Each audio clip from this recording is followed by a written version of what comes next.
क्या आपको पता है इंडिया में हर 1 लाख लोगों पर सिर्फ 0.75 मेंटल हेल्थ प्रोफेशनल्स हैं, जो कि एक से भी कम है। तो 1 लाख लोगों के लिए हमारे पास एक मेंटल हेल्थ प्रोफेशनल भी नहीं है, जबकि अमेरिका में यह नंबर 50 से भी ज़्यादा है।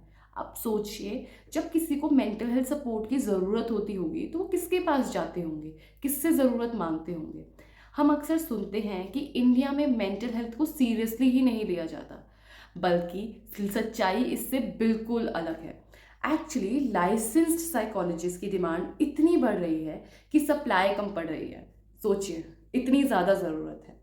क्या आपको लगता है कि मेंटल हेल्थ अवेयरनेस इंडिया में बढ़ रही है? मुझे कमेंट करके ज़रूर बताइएगा। What do you think? What do you think? आपको लगता है कि आजकल के ज़माने में मेंटल हेल्थ की जो अवेयरनेस है वो बढ़ रही है या नहीं? हम फिजिकल हेल्थ को लेकर तो बहुत सीरियस हैं। अगर किसी को बुखार हो जाता है तो हम डॉक्टर के पास लेकर जाते हैं।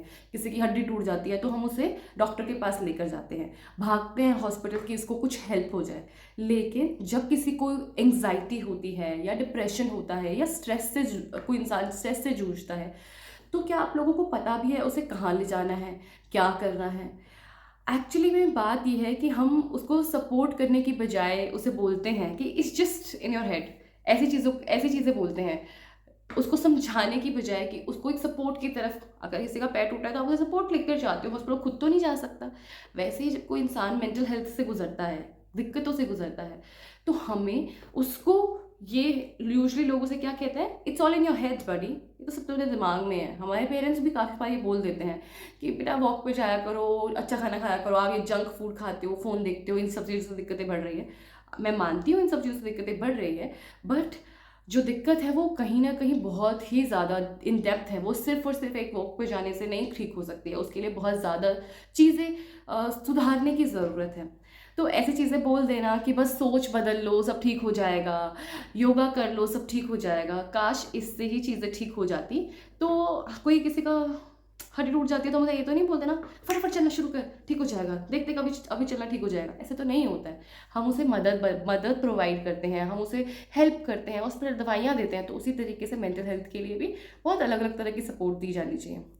पर सच ये है कि जब मेंटल हेल्थ की बात आती है तो फिजिकल हेल्थ जितना रियलिटी उसको नहीं लिया जाता। आजकल की जो फास्ट लाइफ है, जो कंपटीशन है, जो जॉब स्ट्रेस है, जो सोशल मीडिया एडिक्शन है और जो फैमिली इश्यूज है, वो बढ़ गए हैं। वो कहीं ना कहीं हमें मेंटली एग्जॉस्ट कर देते हैं, एग्जॉस्ट महसूस करवाते हैं। लेकिन जो ट्रेन साइकोलॉजिस्ट हैं, उनकी भारी कमी की वजह से हमें सपोर्ट लेना भी कहीं ना कहीं हम उन तक पहुंच भी नहीं पाते हैं, बिकॉज इतनी ज़्यादा डिमांड है और सपोर्ट हमारे पास बहुत कम है। ओके, मैं आपसे 2 क्वेश्चन पूछती हूँ। क्या कभी आपको भी ऐसा लगा है कि आपको भी किसी ना किसी तरीके की सपोर्ट की ज़रूरत थी बट आपको वो सपोर्ट नहीं मिल पाई? कमेंट सेक्शन में ज़रूर बताइएगा कि ज़्यादातर किस एज में वो सपोर्ट की ज़रूरत ज़्यादा महसूस होती है।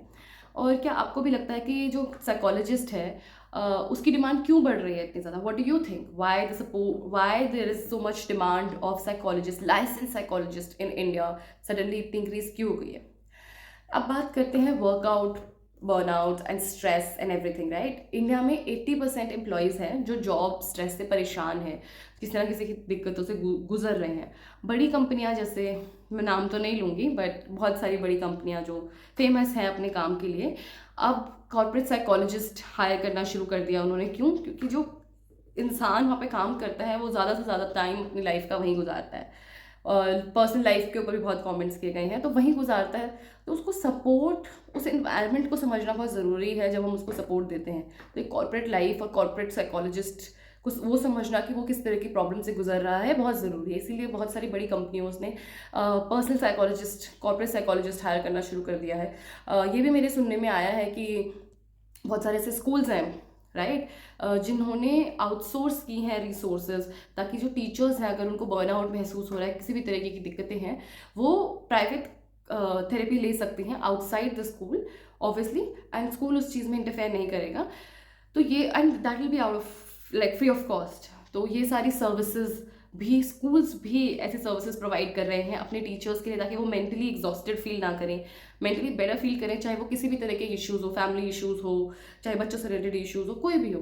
ताकि जब टीचर्स आती हैं स्कूल में तो वो भी मेंटली अपने आप को रेगुलेट कर पाएँ एंड बेटर एजुकेट कर पाएँ किसको, ताकि वो जो भी इश्यूज आते हैं विद नॉन रेगुलेटिंग इन्वायरमेंट, जो अपनी इमोशन को रेगुलेट नहीं कर पाती हैं टीचर्स की वजह से, तो उसको भी बेटर हेल्प करने के लिए this is also something that even the schools have come out. Just imagine how important it has become for mental health professionals, right. Students पे इतना प्रेशर है, राइट, टीचर्स पे है, स्टूडेंट पे है, वर्क प्रोफेशनल्स पे है, अलग अलग तरह की coaching, and at the same time tin depression, anxiety बहुत ज़्यादा बढ़ गई है, द हार्मोनल डिसबैलेंस. तो इस वजह से भी स्कूल साइकोलॉजिस्ट की इम्पोर्टेंस भी बढ़ गई है. अब पेरेंट्स भी बहुत ज़्यादा एक्टिव होते हैं, स्कूल काउंसलर्स से ज़्यादा कोऑर्डिनेशन करते हैं, स्कूल काउंसलर्स को ढूंढते हैं ताकि उनके बच्चों को वो हेल्प मिल पाए. सोशल मीडिया जैसे टिकटॉक में जो कांस्टेंट कंपैरिजन होता है, कांस्टेंट सेल्फ डाउट को जो बढ़ावा दिया जाता है, उसकी वजह से भी बहुत बहुत ज़्यादा दिक्कतें बढ़ रही हैं. साइबर बुलिंग जैसी चीज़ें जो पहले एग्जिस्ट नहीं करती थी और किसी ने सोचा भी नहीं था when they created social media that this is the way we are going to move forward towards it. Even influencers भी अब बात करने लगे हैं कि therapy is so effective, right. Now tell me, क्या आपको लगता है कि सोशल मीडिया हमारी मेंटल हेल्थ पर असर डालता है? अगर यस, तो अगर आप ये भी बता पाएँ कि कैसे सोशल मीडिया आपकी हेल्थ पर किस तरीके से अफेक्ट डालता है, would love to know that in the comment box. बड़ा क्वेश्चन ये है, क्या हर एक काउंसलर या हर एक थेरेपिस्ट क्वालिफाइड होता है? कोई भी खुद को काउंसलर या थेरेपिस्ट बोल सकता है, राइट, लेकिन क्या वो ट्रेंड है? एक लाइसेंस्ड काउंसलिंग साइकोलॉजिस्ट के पास प्रॉपर ट्रेनिंग, डिग्री और एक्सपीरियंस होता है. आजकल की सोशल मीडिया पर कोई लाइफ कोच है, कोई मोटिवेशनल कोच है, कोई ये drama, everything is a big फस, right.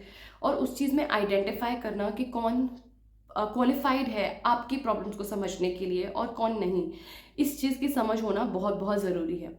I want to ask one more question. क्या आपने कभी भी बिना डिग्री वाले सेल्फ प्रोक्लेम्ड थेरेपिस्ट देखे हैं, और हाँ तो आपका क्या इंटरेक्शन रहा है उनके साथ? नाउ लेट्स टॉक अबाउट कि अभी क्यों है best time to become a professional in mental health. क्यों this is the right time to become a professional, a counselling psychologist और a trained clinical psychologist.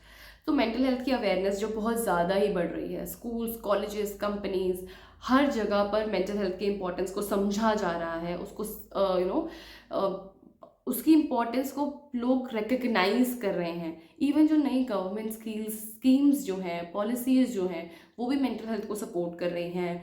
Mental health awareness act 2017 के तहत therapy services को accessible बनाने की कोशिश की जा रही है. आपको पता है आरसीआई की कितनी सारी गाइडलाइंस आई हैं जिसमें वो किसी ना किसी तरीके से मेंटल हेल्थ को रेगुलेट करने की ज़रूर कोशिश कर रहे हैं ताकि एक अच्छे बेहतर लेवल पर वो उसे पहुँचाया जा सके. जॉब अपॉर्चुनिटीज़ में बहुत बड़ा बूम आ चुका है. Even hospitals, schools, corporate sectors, online therapy platforms, Cognivent, BetterHelp, YourDOST, all these things are hiring psychologist बहुत ज़्यादा.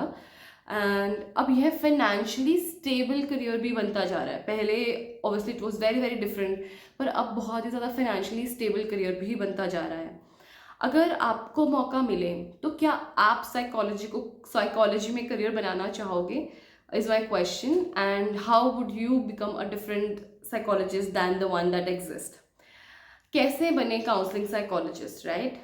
अगर आप साइकोलॉजी को करियर बनाना चाहते हो, काउंसलिंग और क्लिनिकल करियर बनाना चाहते हो, तो ये रोड मैप फॉलो करें. Step 1 is either have a bachelor's or BSc in psychology, 3 साल का अभी वो शिफ्ट कर रहे हैं 4 साल की तरफ. then you need to have a master's in psychology. India में this much is big enough educational qualifications to become a licensed become a psychologist. But अगर आपको लाइसेंस साइकोलॉजिस्ट बनना है तो उसके लिए आपको अब मास्टर्स प्रोग्राम की जगह पे एक नया प्रोग्राम इंट्रोड्यूस कर रहे हैं एमफिल की जगह पे, right. So you can do that as well. Total time जो आपको लगेगा अपना फ्यूचर इस्टेब्लिश करने में would be like 5 to 6 years in the field. इसकी फ्यूचर में डिमांड बहुत ज़्यादा बढ़ने वाली है, तो ये टाइम इन्वेस्टेड जो भी होगा आपका वो काफ़ी ज़्यादा आपको गेन्स देगा, राइट. क्या आप psychology, I would want know one thing, जो लोग ये वीडियो देख रहे हैं, कि क्या आप साइकोलॉजी पढ़ रहे हैं या पढ़ने की सोच रहे हैं. So if you are thinking and if you are doing then you can comment that as well. I would love to know what kind of audience is watching this video. So अब बड़ा सवाल ये है कि क्या India mental health को seriously लेने के लिए तैयार है. Is India actually ready to take mental health seriously. हम सब जानते हैं कि लाइसेंस्ड साइकोलॉजिस्ट की डिमांड बढ़ रही है, लेकिन सप्लाई अभी भी बहुत कम है। अगर आपको लगता है कि इंडिया में मेंटल हेल्थ प्रोफेशनल्स की ज़रूरत तो है, तो ड्रॉप करो एक ब्लू हार्ट, ठीक है, ब्लू हार्ट ड्रॉप करो इन द कमेंट्स कि इसकी ज़रूरत है। और अगर ये वीडियो आपको हेल्पफुल लगा और तो इसे शेयर कर देना। और अगर आपको लगा ये वीडियो बहुत ही ज़्यादा इंपॉर्टेंट इश्यूज़ को डिस्कस करता है ऐसा और उसको समझने में हेल्प करता है, तो do support this video, comment if you really like the video a blue heart, और मेरा फेवरेट एक believe, so you can comment that as well. Thank you so much for watching the video. You can also let me know what kind of topics, कौन से topics आप चाहते हो कि मैं बात करूं। अब मैं थोड़ा सा एक्टिव होने की कोशिश कर रही हूँ on my social media account, और मैं जल्दी से चाहती हूँ कि मेरे 10K फॉलोअर्स सब्सक्राइबर्स हो जाएं यूट्यूब पे, बिकॉज मैं एक डेड इन्फ्लुएंसर की तरह एक्ट कर रही थी, बट अब ऐसा नहीं होगा because recently I got married and एक साल वॉज वेरी बिजी, बहुत ज़्यादा बिजी था इधर उधर चीज़ों करने में। लेकिन अब it is going to be different, it is going to be very focused on my career because I want to give that. And thank you so much to my audience कि वो किसी ने भी मुझे अनसब्सक्राइब नहीं किया। And मेरे followers चाहे धीरे बढ़ रहे थे बट वो बढ़ रहे थे। वो ये भी दिखाता है कि the kind of content that I make is something that the audience really needs, so I will keep making that content. And also one more thing, if you want to invite me to your place, maybe any kind of webinar, seminar, or there is a group of kids, group of college students who want to meet me, you can just DM me on my Instagram or comment here and reach out to me. I am trying to meet as many people as possible. I'm going to plan those things as well. So अगर आप चाहते हो I come to your college for any kind of talk. If that's not possible, that's completely fine. If there are, a classroom is there and you want to invite me to talk about the questions that you have, that's also completely fine with me. I want to reach out to a larger audience. So for that, I'm planning that I go all out and reach out as many people and help as many people as possible. It will also help me as well as help you. So thank you so much for being my audience. Thank you.